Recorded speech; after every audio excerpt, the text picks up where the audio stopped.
So, how long were you over there for that one? That first tour, I think it was only 4 months. Yeah. Yeah. And then you come back home. Yeah, come back home. So that one was 2014. I can't remember if it overlapped into 2015, if that was like a Christmas tour. But 2014 anyway. And then back home, and you do some like post-deployment leave and stuff, and you get back into training. Yeah. Get ready for the next one. Probably not as long of a wait before. No, it was I think I went back in the end of 2016. Yeah. So 2014 I was back. I think it overlapped 2014 and 15, and then I went again. I think the end of 2016 so still overlapped into 2017. Almost 2 years, or a year. And it a ended half. up being like a year and a bit. Yeah. Yeah. Because in that time now, that's probably 3 more deployments, which 3 other sniper deaths went. Yeah. Sort of thing. And they had actually cut the numbers of snipers, which made no sense. So that the first Roto 0, had a 4-man sniper team, and they were like in a battle space like that. Like, I don't want to say snipers are doing everything, but we're doing a lot. Yeah. And then the chain of command was like, "Oh, we're not going to bring as many snipers on this next one." Yeah. Like, what? The recommendation from the sniper TL was like, we need 2 more. Actually, we need 6 snipers out here. Yeah. They're like, we're going to cut it to 2. Like, chain of command. Okay, so the 2 of us went halfway through the tour. They sent 2 more snipers on ours, which is good. So But of course, down to 2, and then it went back up, and we stayed at that. But even then, you come home, another det goes, another get goes, and then it's a year before you're going again. Mm-hmm. So the second one, I think it was the end of 2016 into 2017. I think was the timeline. Yeah. So how'd that one go? That one was good. Now I had been there, and I sort of knew what to expect, but it was still changing rapidly. So, you hear stories, talk to the guys who come home, talk to the next guys, what's happening, where are you at? And that was the first tour. So that was my second tour in Iraq, but it was the first time I got into Mosul, which I thought was pretty cool, because I remember I was on a mountainside looking, and it way off in the distance, you could just see some lights. And we're like, that's the city of Mosul. Like, wow. Yeah. And I remember turning, I can't remember how old, 30-something, 34 maybe, 33 something. I was on the OP for my birthday, and I was like sitting on this mountain, and I brought a cigar and a little flask, and I was like overlooking like this. It's crazy. You look down the line at night, and it's just like these little lights on this trench line that goes forever. And then you're looking into like no man's land, and then wherever ISIS is. And at Mosul, I remember I smoked this cigar and like had a couple sips of whiskey. I was like, this is a pretty cool birthday. Like, it's like, this is all right, Yeah. It was calm that night, and it was just like calm, cool in the mountains. And I was like, it's a pretty unique experience. No kidding. Yeah. Is that the deployment where you had the long shot? No, so that was the one that I was saying where the first deployment we were looking at Mosul. The next one, 2016, 2017, is when we actually got into the city for the first time. Okay. So it was cool to see from back here, now the progress of a few tours, we're going into the city. And this one, again, was a mix. I was doing sniper stuff, and then like assaulter, I don't know, gunfighter stuff. So a lot of this was in the city, just like your plain clothes, but nighttime. So it's like, here's a target, I'm gonna go get him. So it was kind of back and forth with that. And then this one, our deck commander, so we are a 4-man sniper team on this as well. And I remember as soon as we got to country, he's like analyzing this map of Mosul, and he's like, look at the shadow that this building is casting. It's the biggest building in the whole city. And I'm like, wow, I would have never looked at it that way. He's like, we got to get in that building. It's like right on the riverbank. They had just kind of pushed ISIS out of what would have been East Mosul, whatever it was, to the other side. So like the last stronghold now was, I think, West Mosul. I could be confusing these, but either way, there's a river dividing where Iraqis and supporting forces had pushed ISIS to the other side of the river, and they're kind of closing in from all sides. And like Mosul was the last stronghold for ISIS in that area. And so eventually, after going in a few times to the city here and there, he ended up selling the chain of command on letting us go occupy this big building, which is the Nineveh Hotel on the river in Mosul. And there was Iraqi, I think, army, police had a presence. What your shirt says? Yeah, so this is why I made these shirts. Actually, this is like part of my merch. Is this Nineveh Hotel? That's badass. So I got this picture from like a shoehorn that I found in the hotel. I gave it to an artist. I'm like, can you make this into something I put on a T-shirt? What is that? And he's like, hell yeah. So this is like, Nineveh is like a word that goes way back. Like this is like Babylon area. You know, like this is where like the start of everything kind of was. So I don't know what this is. There's some significance because people have recognized it. Really? But it used to be, and you can Google it, this hotel, it used to be apparently like this luxury, beautiful spot. And then war broke. Like the room we ended up at the top floor was like Saddam's like presidential suite. No kidding. Yeah.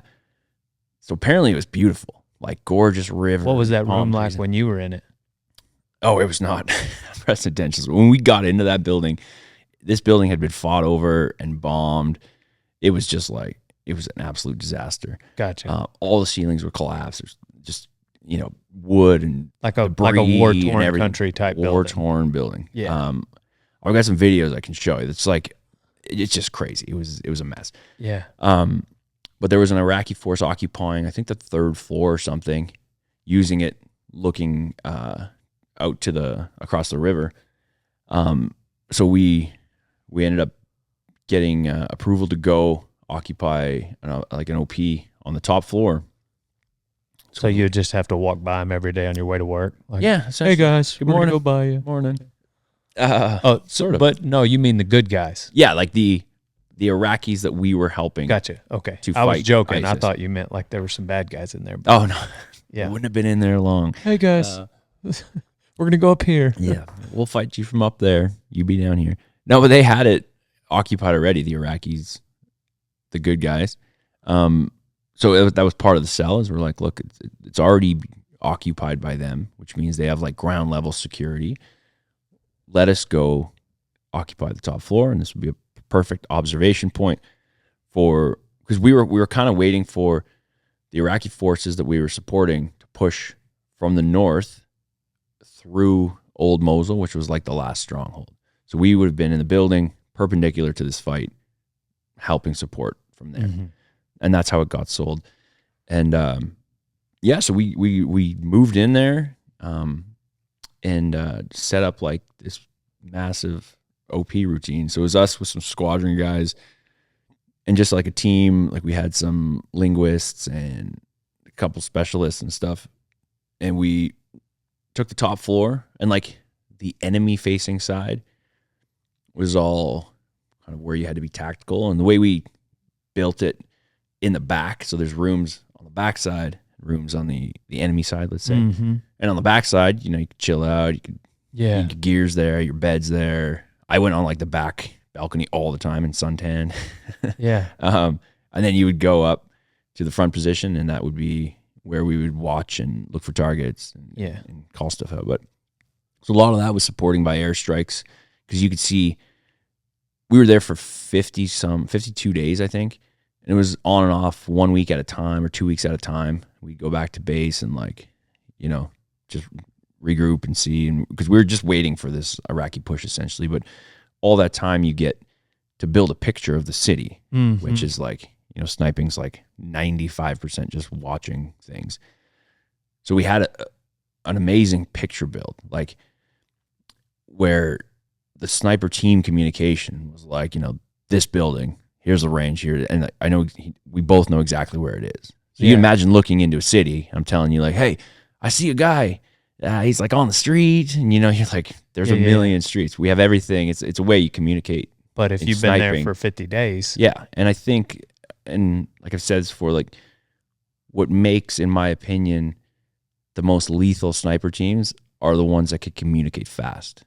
Mm. So if you're like, you don't have to talk and I just say red building and you know that it's 1,400 meters and I give you a wind call, like, then it's done. That guy doesn't go anywhere. Right. But if I'm like, okay, So look all the way from the right, there should be, and you talk too much, and then the guy's gone, let's say, you know? Right. So the faster you can be with that team communication, faster the bad guys got. Yeah. So we built that picture and became very familiar with everything. So when that Iraqi push finally did happen, and this was like the last week of our tour, we're like, okay, we're sitting here not doing too much. Yeah. And I don't want, and this tour, I think ended up being 6 or 7 months. Like, I do not want all of this to have been for nothing. And then we hand it over to the next guys coming in and they support this fight, you know? So the Iraqis ended up pushing and we ended up supporting with sniper fire. And that's where we broke the long shot record. So how did that go down? So I think it was the second day of the push. So it was very weird. Like, they were rolling from the north. And at this point, it was like from our position around 4K, just over 4K. And it got a little bit closer to us as the fight came on. But it was around 4K, 4.5K, where most of it was happening. And, which is how many miles for our American listeners? Yeah, that's probably like 2.75 miles, something like that. We could look almost conversion calculator. But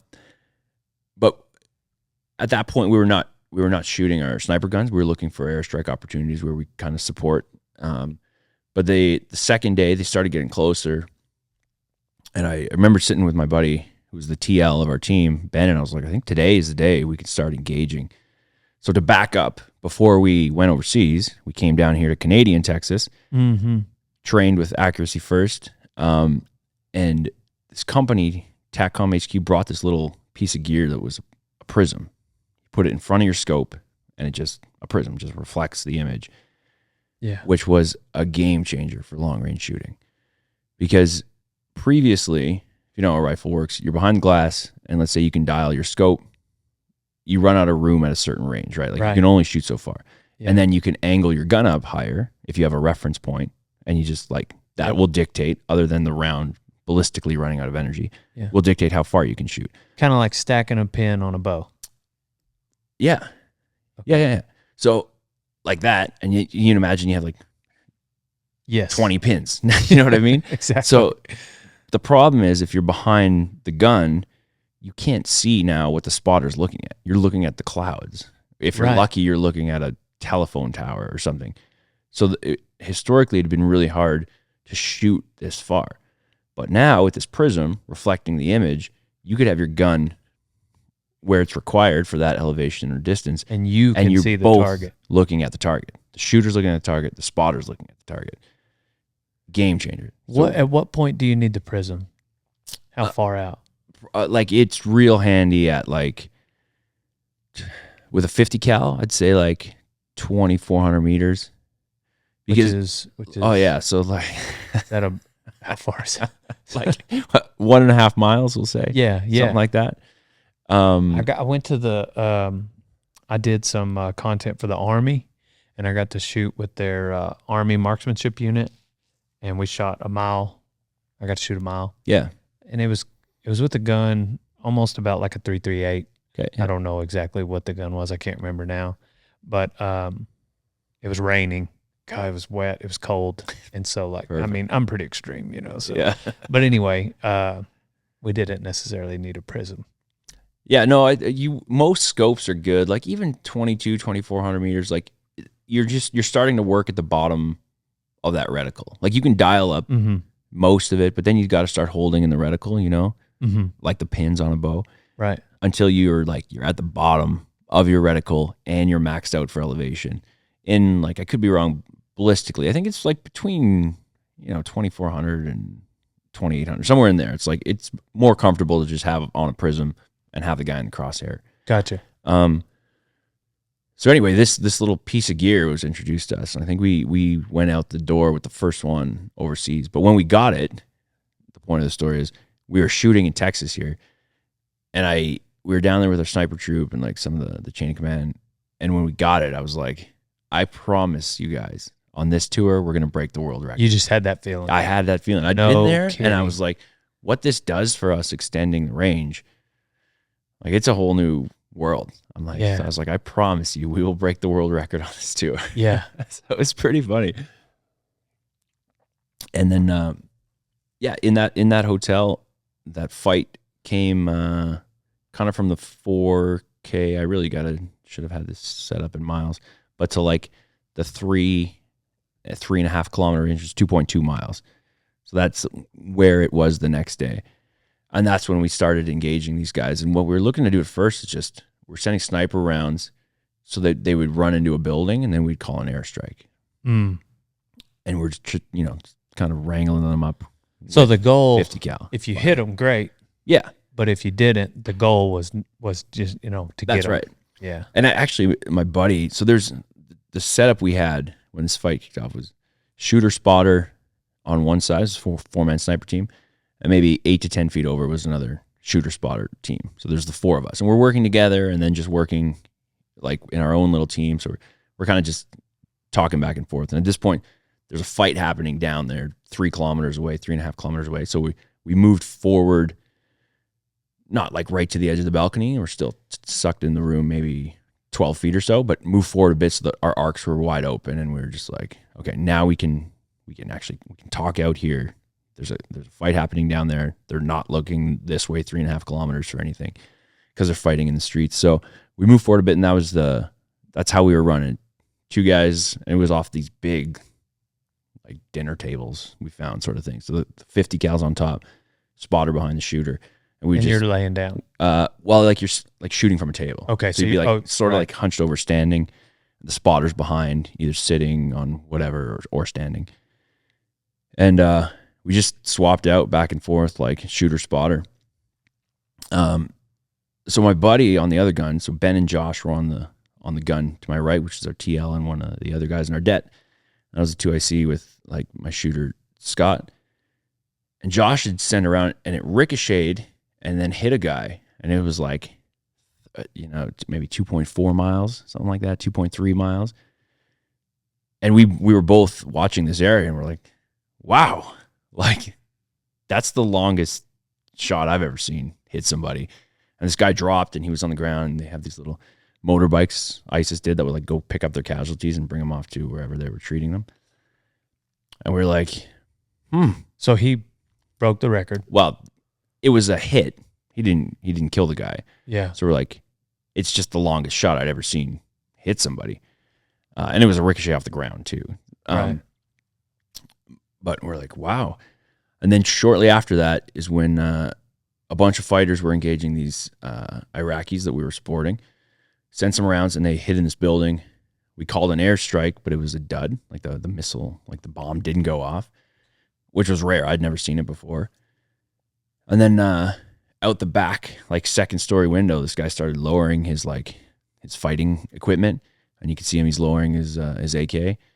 So I was spotting at this time. So I was behind the gun, like behind Scott, who was shooting, and on the other side, Josh was shooting, and Ben was behind him. So I'm like, okay, this guy's coming down. I'm like, hey, Scott, corner of this building. Here's your elevation and wind call. He's like, come on, stand by. I'm like, send it. They did the same thing simultaneously, and we didn't know. Like, we didn't coordinate it. So he sends his round. It's like, two sniper rounds go down. And it's 2.2 miles because this was the long shot. 9.9 seconds later, like almost 10 seconds later, the guy's he's climbed down. He goes down to pick up his gun, and it like hit him right through kind of the back. And it's a 50 cal, so obviously he crumbled. He rolled down this little hill. I'm like, hit. And they're like, hit. I'm like, no, that was us. That was us. We don't know which round it was still. We call it a team effort. But yeah, that was the long one. Dang. And ended up right after that. It was a crazy thing is a few more fighters came out of that building, and they ran to the alley, this like corner of an alleyway, because they didn't know where they were getting shot from. And so I'm like, okay, Scott, go over it. And we called it the alley. So he knew exactly where it was. I'm like, go over to the alley, same wind call, like spotter on. He's like, stand by, send it. So he shoots. And now there's 4 of them stacked up on this corner, and they're like looking around the corner, but like we are looking at them, right? Yeah. The round goes, and it hits like right between all of their heads, which I didn't through the spotting scope, 3.5 kilometers, 2.2 miles away. Sanded, I'm looking at the guys. They all like the round impacts, and they all hit the ground. It was like something I'd never seen. I was like, did we just get like a triple kill? What? Scott got off from his gun. He's like, oh my God. I'm like, get back on your gun. But like, I don't, and I'm just watching. And then they all like shake it off, slowly get up and run away. And I was like, oh no. But that was almost a crazier shot than like the one that had just happened. Yeah. It broke the world record. But it was wild to see. Dang. It was wild to see it be so consistent at that range too. Like, cause even just, variance in feet per second because of powder or whatever, like every round, even match grade stuff is, it burns slightly differently. Like the feet per second is a little bit. And at that range, that's a lot. Mm-hmm. Like so to see it be that effective and accurate, it was pretty cool.